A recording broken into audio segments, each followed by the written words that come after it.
Hello everyone, this is Hidayat Qadri. Welcome back to topper system. तो कैसे हैं आप लोग? कैसे चल रही है आपके एग्जाम की तैयारी और एग्जाम कैसा जा रहा है? उम्मीद कर रहा हूँ कि आपका एग्जाम जो है वो बढ़िया जा रहा होगा। कल जो आपका पेपर होना है वो है साइंस का पेपर। तो साइंस का पेपर 80 मार्क्स का पूछा जाएगा, जो कि 50% एमसीक्यू और 50% सब्जेक्टिव होगा। सब्जेक्टिव के अंदर 2 मार्क्स के भी क्वेश्चन पूछे जाएंगे, 5 मार्क्स के भी क्वेश्चन पूछे जाएंगे। तो आज के इस वीडियो में मैं कवर करने वाला हूँ सब्जेक्टिव पार्ट को। सब्जेक्टिव के लिए the most important objective question जो आपकी पूरी साइंस बुक से जो आपके पेपर में देखने को मिल सकता है।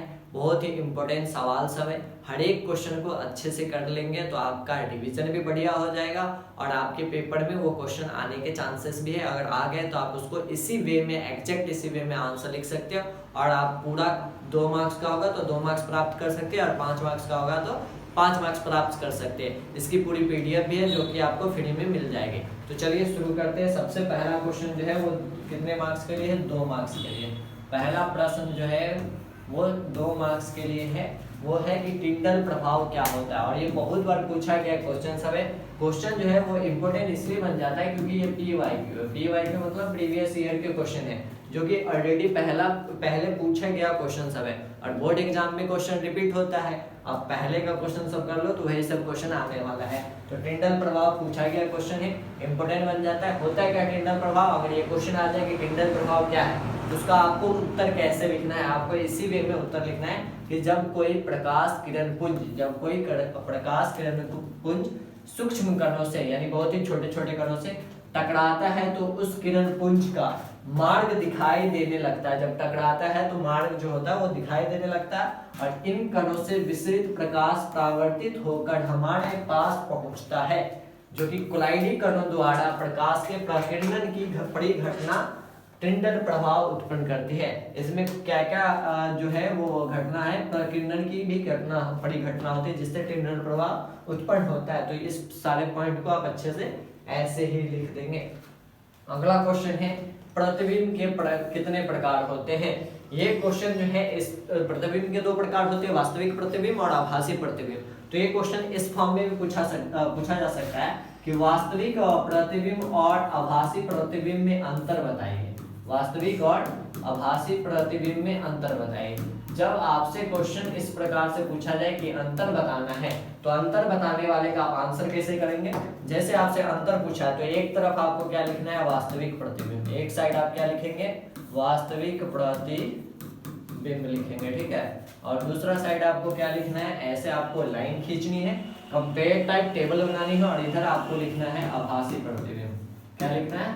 आभासी प्रतिबिंब, ठीक है, आभासी प्रतिबिंब। अब इसके बाद 2 नंबर के क्वेश्चन है तो 2 डिफरेंसेस कम से कम आपको करने, इससे ज्यादा अगर आपको आता है तो उतना तो आप कर ही सकते।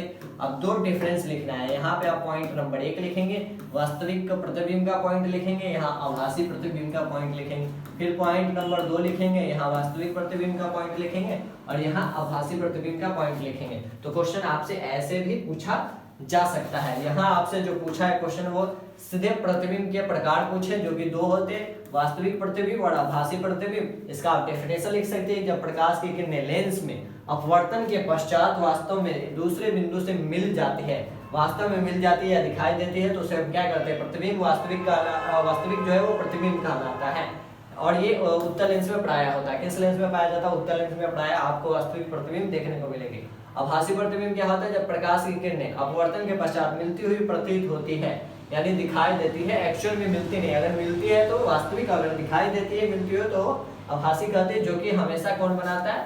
अवतल लेंस बनाता है। अवतल लेंस जो है वो आभासी प्रतिबिंब बनाता है। यहाँ अगर आपको डेफिनेशन लिखना हो तो आप लिख सकते हैं कि उत्तल लेंस हमेशा वास्तविक प्रतिबिंब बनाता है, अवतल लेंस हमेशा आभासी प्रतिबिंब बनाता है। तो ये अंतर हो गया। इस प्रकार से भी आपको आंसर लिखना। अगला क्वेश्चन, उत्तल लेंस के किन्हीं 2 उपयोगों को बताएं। ये जो उत्तल लेंस है, अवतल लेंस है, उत्तल दर्पण है, अवतल दर्पण है, इसका उपयोग आपको अच्छे से आना चाहिए। उपयोग भी पूछता है। तो उत्तल लेंस का 2 उपयोग क्या है, कहाँ होता है? माइक्रोस्कोप में करते हैं, कैमरा में किया जाता है। वहीं दीर्घ दृष्टि दोष, जो दीर्घ दृष्टि दोष होते हैं उसको उपचार करने के लिए, उसको ठीक करने के लिए किसका इस्तेमाल करते हैं? उत्तल लेंस का इस्तेमाल करते हैं। उत्तल लेंस के चश्मे का उपयोग किया जाता है, ठीक है। अगला क्वेश्चन है अपमार्जक क्या है। अपमार्जक पे भी क्वेश्चन पूछता है, साबुन एवं अपमार्जक वाले टॉपिक में आप पढ़ेंगे।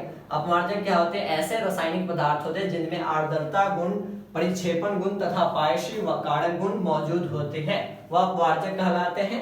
ठीक है, ये आप अपमार्जक का डेफिनेशन एग्जाम्पल भी आप दे सकते हैं।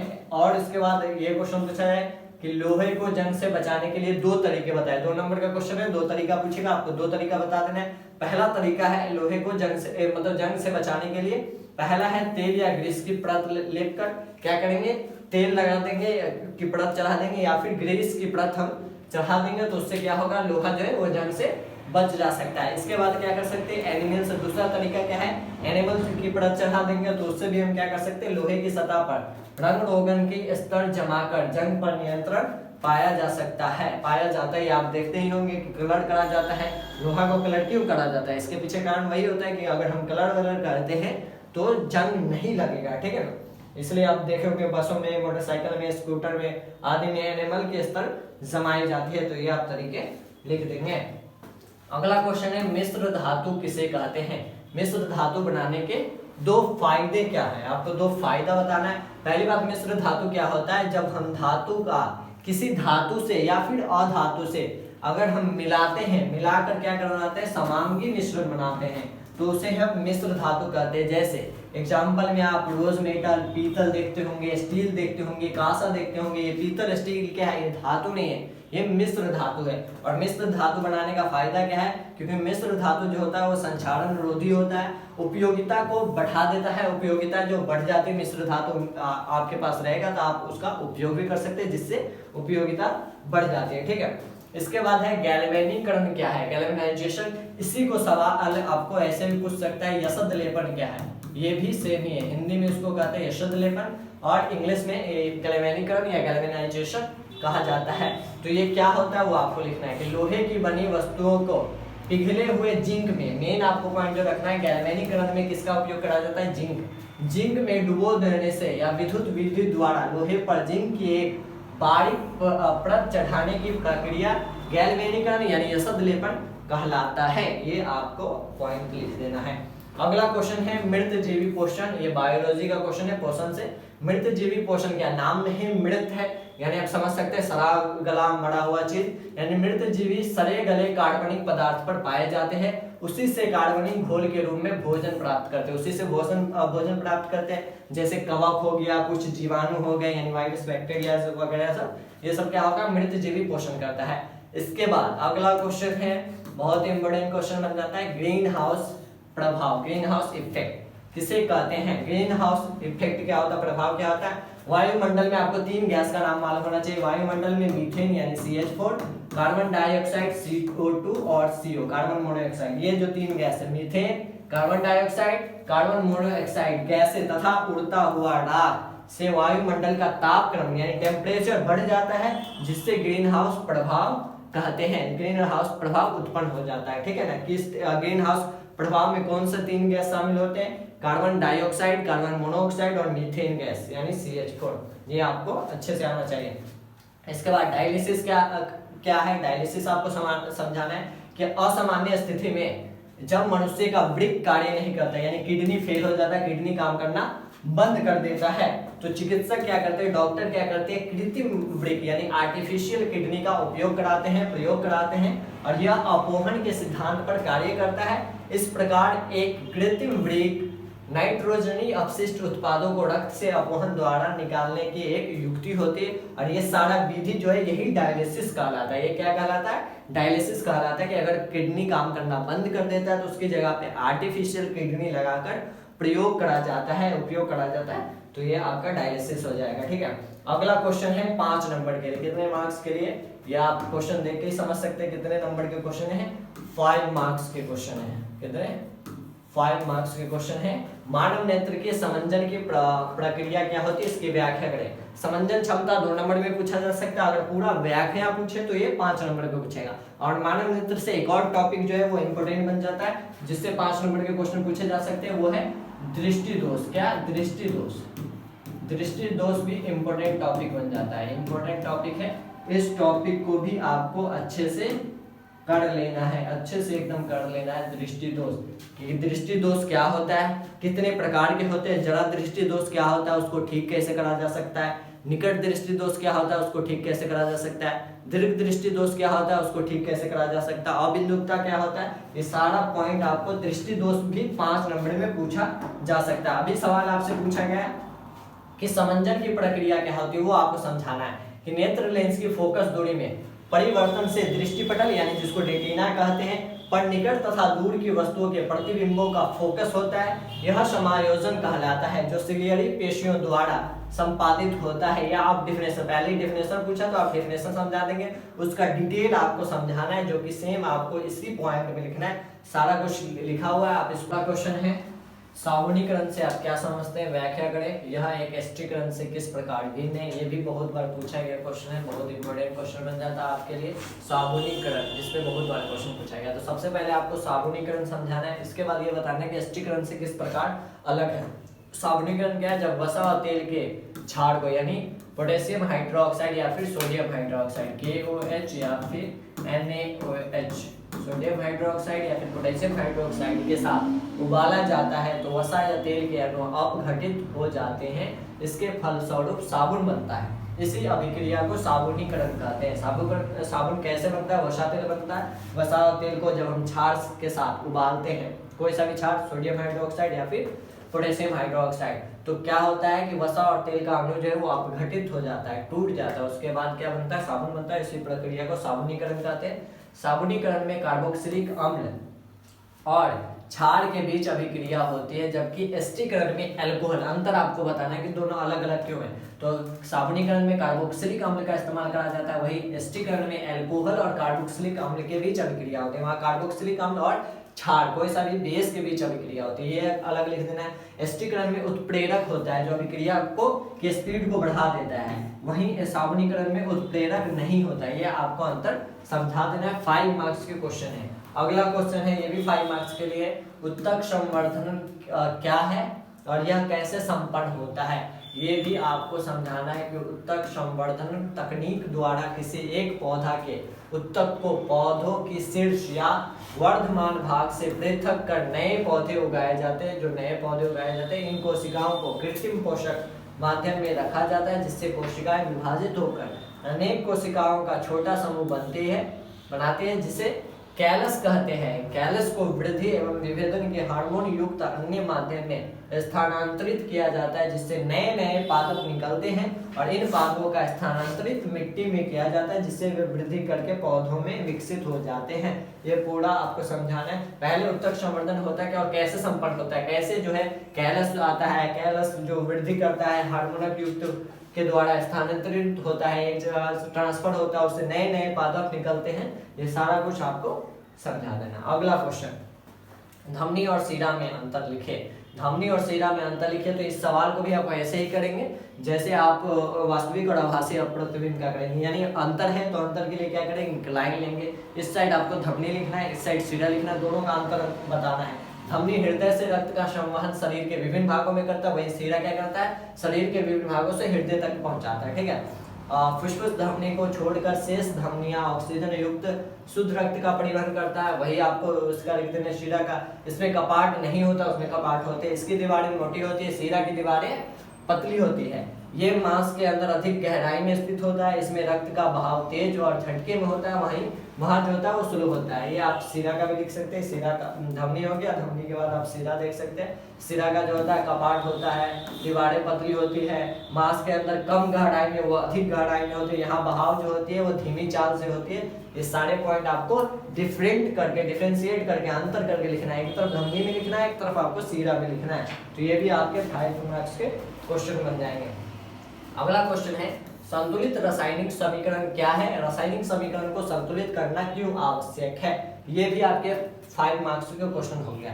तो संतुलित रासायनिक समीकरण क्या होता है। जब आप रासायनिक समीकरण को देखते हैं तो उसमें एडो आप देखते हैं, तो इससे पहले वाला जो होता है उसको क्या बोलते हैं, अभिकारक, रिएक्टेंट, और इधर प्रतिफल होता है। अभिकारक वो होता है जो अभिक्रिया में भाग ले रहा है, प्रतिफल वो होता है जो अभिक्रिया में बनता है। तो जब हम अभिकारक और प्रतिफल में देखते हैं कि उसमें जो भी तत्व है उसका जो परमाणु है, अगर परमाणु संख्या दोनों तरफ बराबर है, अभिकारकों की परमाणु संख्या जो भी भाग ले रहे हैं उसमें, अभी कारकों की परमाणु संख्या और प्रतिफलों की परमाणु संख्या अगर दोनों बराबर आ रहा है तो उसको हम कहते हैं रासायनिक संतुलित रासायनिक समीकरण। जैसे अगर आप इस एग्जांपल में देखें कि इसमें आपको क्या दिख रहा है, सोडियम क्लोराइड है और इसका सिल्वर नाइट्रेट के साथ अभिक्रिया कर रहा है, तो इसमें आप देखेंगे कौन सा तत्व भाग ले रहा है, सोडियम। सोडियम की कितनी परमाणु है, एक है, कोई साइन आपको नहीं दिख रहा है तो एक है, और यहाँ भी आप सोडियम देखेंगे तो एक है, यानी दोनों तरफ सोडियम बराबर है। फिर इधर देखेंगे क्लोरीन एक है, यहाँ पे आप देखेंगे क्लोरीन एक है, यानी क्लोरीन भी बराबर है। यहाँ अगर आप सिल्वर देखेंगे सिल्वर एक है, इधर भी आप सिल्वर को देखें तो सिल्वर भी एक है, ठीक है। इसके बाद यहाँ नाइट्रोजन देखें तो एक है, इधर आप नाइट्रोजन को देखेंगे तो एक है। यहाँ ऑक्सीजन आपको 3 दिखेगा, यहाँ भी ऑक्सीजन 3 दिखेगा, यानी दोनों तरफ जो परमाणुओं की संख्या बराबर है, तो इसे हम कहेंगे संतुलित रासायनिक समीकरण। इसके साथ दूसरा क्वेश्चन है कि इसकी आवश्यकता क्यों पड़ती है कि हमें रासायनिक समीकरण को संतुलित क्यों करना पड़ता है? क्योंकि द्रव्यमान संरक्षण का नियम है, जिस नियम के अनुसार क्या कहता है नियम के द्रव्यमान का ना तो निर्माण किया जा सकता है और ना ही विनाश किया जा सकता है, ना उसे निर्माण कर सकते हैं ना नष्ट कर सकते हैं। द्रव्यमान संरक्षण का पहला ही नियम है जो आप पढ़ेंगे। उस नियम के अनुसार हमें द्रव्यमान को समान करना, और द्रव्यमान तभी समान होगा जब दोनों तरफ के परमाणुओं की संख्या समान होगी। जब परमाणुओं की संख्या समान होगी तो द्रव्यमान समान हो गया। द्रव्यमान समान करना है क्योंकि संरक्षण का नियम कहता है कि द्रव्यमान को का ना ही विनाश किया जा सकता है ना ही निर्माण किया जा सकता है। अगला क्वेश्चन समझाती 2 मार्क्स के लिए क्वेश्चन है, 2 मार्क्स के लिए आपका 2 मार्क्स के लिए क्वेश्चन बन जाता है कि समझातीय श्रेणी से आप क्या समझते हैं? वैसी श्रेणी जिसमें एक सामान्य सूत्र वाले यौगिकों के 2 क्रमागत सदस्य यानी लगातार वाले सदस्य का आणविक सूत्र जो होगा उसका अगर एक अंतर जो है CH2 का है, कितना का अंतर है, CH2 का अंतर है, तो उसको हम समझातीय श्रेणी कहते हैं। CH2 मतलब 1 कार्बन और 2 हाइड्रोजन। अगर हम इसी को द्रव्यमान के अनुसार अंतर को समझेंगे तो कार्बन का 12 होता है, हाइड्रोजन का 1 होता है और 2 हाइड्रोजन का 2 हो जाएगा, यानी 14 AMU का अंतर होगा। अगर हम द्रव्यमान के हिसाब से देंगे 14 AMU का अंतर होगा, और ऐसे आप देखेंगे तो 1 कार्बन और 2 हाइड्रोजन का अंतर होगा। जब भी आप 2 के बीच 1 कार्बन और 2 हाइड्रोजन का अंतर देखेंगे तो वहां समझातीय श्रेणी बनेगा। जैसे अगर हम एल्केन ग्रुप को देखें तो एल्केन का सबसे पहला सदस्य जो होता है मीथेन, उसका फार्मूला क्या होता है CH4। दूसरा सदस्य का फार्मूला क्या होता है C2H6। अब इसमें अगर आप ध्यान से देखेंगे तो दोनों के बीच अगर आप अंतर निकालते हैं, ये दोनों लगातार वाला है, क्रमागत वाला है। अब इसमें आप अंतर निकालेंगे, 2 में इधर क्या है 2 कार्बन और इधर क्या है 1 कार्बन। 2 कार्बन में से अगर 1 कार्बन घटाते तो कार्बन कितना बचा, 1 बचा। यहाँ हाइड्रोजन कितना है 6 और यहाँ हाइड्रोजन कितना है 4, यानी हाइड्रोजन को आप घटाएंगे तो 2। तो यानी कितने हाइड्रोजन का अंतर दिख रहा है, 2 हाइड्रोजन और 1 कार्बन। 2 हाइड्रोजन 1 कार्बन, ये कौन सा श्रेणी बन जाएगा, समझातीय श्रेणी बन जाएगा, ठीक है। अगला क्वेश्चन, प्रतिरोधकता से आप क्या समझते हैं? प्रतिरोधकता यानी रेजिस्टिविटी से आप क्या समझते हैं? जब प्रतिरोधक होता है, जो किसी चालक तार की लंबाई 1 मीटर होता है और अनुप्रस्थ काट जो होता है वो 1 वर्ग मीटर होता है, ये 1 मीटर स्क्वायर होता है, तो उसमें जो उत्पन्न प्रतिरोध होता है उसी को हम प्रतिरोधकता कहते हैं। और इसका SI मात्रक जो होता है वो ओम मीटर होता है। क्या होता है, ओम मीटर होता है। और इसका अगर हम संकेत का बात करें, प्रतिरोधकता का संकेत का बात करें तो वो क्या होता है, रो होता है। क्या होता है, रो होता है, ठीक है। और एक फॉर्मूला भी आप पढ़े होंगे कि जो R का फॉर्मूला होता है R बराबर रो L/A। यहाँ से आप क्या निकाल सकते हैं, रो का यानी कि प्रतिरोधकता का भी फॉर्मूला निकाल सकते हैं। यहाँ से आपका रो भी निकल जाएगा, ठीक है। अगला क्वेश्चन, रेडॉक्स अभिक्रिया क्या होता है? रेडॉक्स अभिक्रिया, ये भी आपसे पूछता है कि रेडॉक्स अभिक्रिया क्या है। 2 मार्क्स में क्वेश्चन पूछा जा सकता है। रेडॉक्स मतलब कि जहां ऑक्सीकरण भी हो रहा होगा और जहां अवकरण भी हो रहा है। रेडॉक्स अगर आपसे पूछे तो रेडॉक्स वो होता है जब एक साथ किसी भी अभिक्रिया में ऑक्सीकरण होगा, कोई सा भी समीकरण है उसमें ऑक्सीकरण अभिक्रिया भी हो रहा होगा और अवकरण भी होगा। जब ऑक्सीकरण और अवकरण दोनों होंगे तो उसको हम कहते हैं रेडॉक्स कहते हैं। क्या कहते हैं, रेडॉक्स कहते हैं। डेफिनेशन आप पढ़ सकते हैं, वे सभी अभिक्रियाएं रेडॉक्स अभिक्रिया कहलाते हैं जिसमें ऑक्सीडेशन यानी ऑक्सीकरण, रिडक्शन यानी कि अवकरण की क्रिया एक साथ होती है, यानी ऑक्सीकरण और अवकरण एक साथ होती है तो उसे हम क्या कहते हैं, रेडॉक्स अभिक्रिया कहते हैं। जैसे एग्जांपल में आप देख सकते हैं CuSO4, एग्जांपल में क्या है CuSO4 प्लस का जिंक, यहाँ आपका जिंक सल्फेट बन जाएगा और साथ में कॉपर बन जाएगा। तो इसको अगर आप ध्यान से देखेंगे तो क्या पाएंगे कि यहाँ कॉपर जो सल्फेट बना है यानी इसके साथ ऑक्सीजन जुड़ा हुआ है, लेकिन यहाँ जो है वो ऑक्सीजन जो है वो अलग हो गया है। तो यानी ऑक्सीजन का हटना क्या कहलाता है, ऑक्सीजन का हटना अवकरण कहलाता है। क्या कहलाता है? अवकरण। यहाँ कौन सा अभिक्रिया हो रहा है? अवकरण अभिक्रिया हो रहा है, यानी इसमें से ऑक्सीजन अलग हो गया।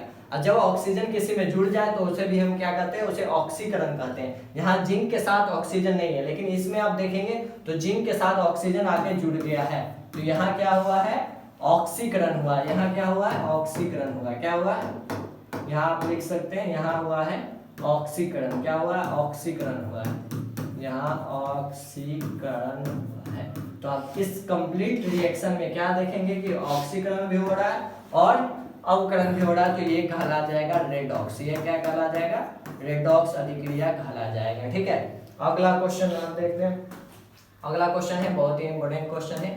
वो क्या क्वेश्चन क्या है कि प्लास्टर ऑफ पेरिस के निर्माण की विधि और उपयोग को बताइए। यानी पीओपी का आपको निर्माण की विधि पूछा है और उपयोग पूछा है। प्लास्टर ऑफ पेरिस कैसे बनता है, तो इसके लिए हम जिप्सम को बनाते हैं। जिप्सम को गर्म करते हैं लगभग 1000 से 1900 डिग्री सेंटीग्रेड पे हम जिप्सम को गर्म करते हैं, जिससे कैल्शियम सल्फेट हेमीहाइड्रेट प्राप्त होता है, जो आप अभिक्रिया देख सकते हैं। ये है पीओपी। ये क्या है? CaSO4 * का 2H2O। ये है plaster of Paris. Plaster of Paris का फॉर्मूला होता है, इसमें अगर हम हीटिंग करते हैं यानी इसमें अगर उष्मा देते हैं तो ये बनाता है कैल्शियम सल्फेट हेमीहाइड्रेट यानी 1/2 H2O, जो कि क्या है? क्या बनता है? ये जिप्सम बन जाता है। ठीक है, तो प्लास्टर ऑफ पेरिस के निर्माण की विधि आपको समझाना, उपयोग समझाना, कहाँ कहाँ इसका उपयोग करा जाता है। इसका उपयोग जो है दीवार और छत पर डिजाइन बनाने के लिए करते हैं, हॉस्पिटल में होता है, फ्रैक्चर ठीक करने में, हड्डियों के ज्वाइंट को जोड़ने के लिए। पॉइंट बहुत इंपॉर्टेंट है कि हड्डियों को ज्वाइंट को जोड़ने के लिए हम पीओपी का, प्लास्टर ऑफ पेरिस का इस्तेमाल करते हैं। ये सभी क्या है? आपके इंपॉर्टेंट क्वेश्चन है सब्जेक्टिव फॉर्म में, 2 नंबर के भी 5 नंबर के भी, जिसके बहुत ज्यादा चांसेस है कि आपके पेपर में आ जाए। इस सभी क्वेश्चन को आपको अच्छे से प्रैक्टिस कर लेना है। इसका पीडीएफ आपको टेलीग्राम पे मिल जाएगा, टेलीग्राम टॉपर सिस्टम के टेलीग्राम पे, वहां से आप पीडीएफ डाउनलोड कर सकते हो और इसको अच्छे से आप रिवाइज कर सकते हैं। रिवाइज करके अगर आप चले जाते हैं एग्जाम देने तो आपका साइंस में सब्जेक्टिव वाले सेक्शन से तो एक भी क्वेश्चन छूटने वाला नहीं है। अब रही बात एमसीक्यूज की, तो एमसीक्यूज के लिए जल्द वीडियो आ रहा है। 100 ऑब्जेक्टिव मस्ट इंपोर्टेंट आपको कराया जाएगा, उसी में से 40 ऑब्जेक्टिव आपके आने वाले, जो आपको 40 बनाना है। 80 आएगा, 80 में से आपको 40 बनाना है, तो 40 मार्क्स आपको अब अगली वीडियो से भी प्राप्त होने वाला है। तो अगली वीडियो के लिए चैनल को सब्सक्राइब कर ले। मिलते हैं एमसीक्यूज वाले वीडियो में, तब तक के लिए stay connected, stay updated with topper system. Thank you.